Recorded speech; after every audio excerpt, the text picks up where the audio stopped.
তোমরা যারা আমার ভিডিও দেখো তারা তো জানোই যে কিছুদিন হলো, মানে কয়েক মাস হলো, যে আমাদের একটা পোষ্য পাখি ছিল। আর সেটা কিভাবে যে উড়ে গেছে সেটা জানি না, কিন্তু তারপর আমাদের সকলের প্রচণ্ড মন খারাপ হয়ে গেছিলো, প্রায় খাওয়া দাওয়াই বন্ধ হয়ে যাওয়ার মতো অবস্থা হয়েছিল। কিন্তু তারপর সেই দুঃখ ভোলা তো নয়, যায় না, কিন্তু তার বদলে আবার আর একটা পাখি আনা হয়েছিল, সেটা হলো কুলফি।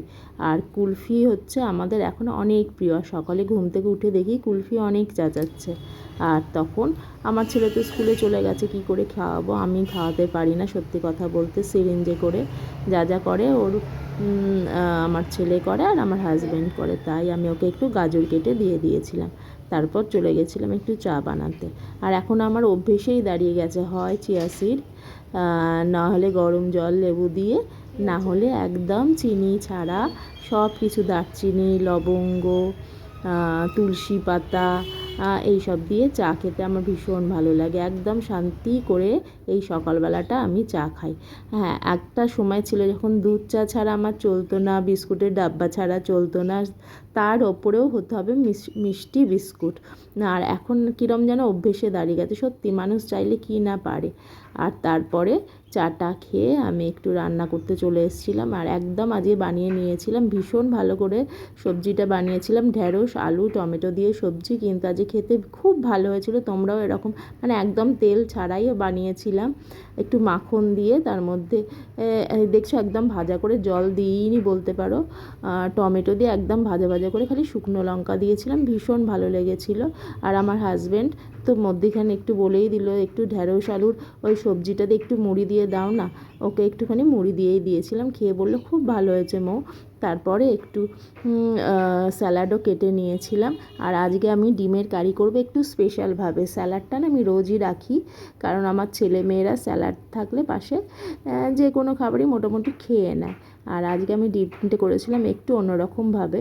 আমি প্রথমে একটু পেঁয়াজ টমেটো ফ্রাই করে নিয়েছিলাম, তারপরে আমার আগে থেকেই ভিজিয়ে রাখা একটু চালমগজ, শুকনো লঙ্কা আর একটু কাজু বাদাম সব একটুখানি পেস্ট করে নিয়েছিলাম, নিয়ে সবগুলো একসাথে একটু কষিয়ে নিলাম। লাস্টে একটু টক দই, মানে ওই মিক্সির জারেই একটু টক দই দিয়ে সেটা ভালো করে মিক্সড করে কষিয়ে নিয়েছিলাম। খুব ভালো হয়েছিল আজকের ডিমের ঝোলটা খেতে। আমার হাজব্যান্ড বললো খুব ভালো লাগছে, একদম অন্য রকমের হয়েছে। এরকম শুনলে কার না ভালো লাগে বলো? হ্যাঁ, আমারও খুব ভালো লেগেছিলো, সত্যিই ডিমের ঝোলটা খুব ভালো হয়েছিল। আর ছিল কালকের মাছের ঝাল।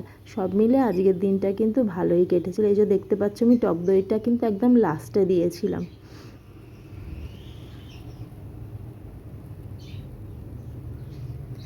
আর আমি না চিকেন কোনো কিছুই করার সময় টক দইটা, এখন টক দই দিয়ে ম্যারিনেট করি। আগে না ভিনিগার দিয়ে করতাম, কিন্তু টক দই দিলে দেখি স্বাদটা বেশি ভালো হয়, ওই কারণে টক দইটা একটু বেশি ইউজ করি।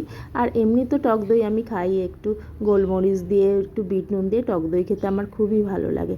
যাই হোক, আমার ডিমটা আজকে কিন্তু দারুণ হয়েছিল রান্নাটা। আর তোমাদের কি হলো জানিও। আর আমার এই ব্লগগুলো যদি তোমার ভালো লাগে নিশ্চয়ই কমেন্টস করো, ঠিক আছে? আজকের মতো এখানেই শেষ করলাম, টাটা। আর তোমরা কেমন আছো জানিও কিন্তু। দেখতে পাচ্ছ আমি কিন্তু খেতে বসে গেছি অলরেডি। আর যদি ভালো লাগে নিশ্চয়ই কমেন্ট করো, টাটা।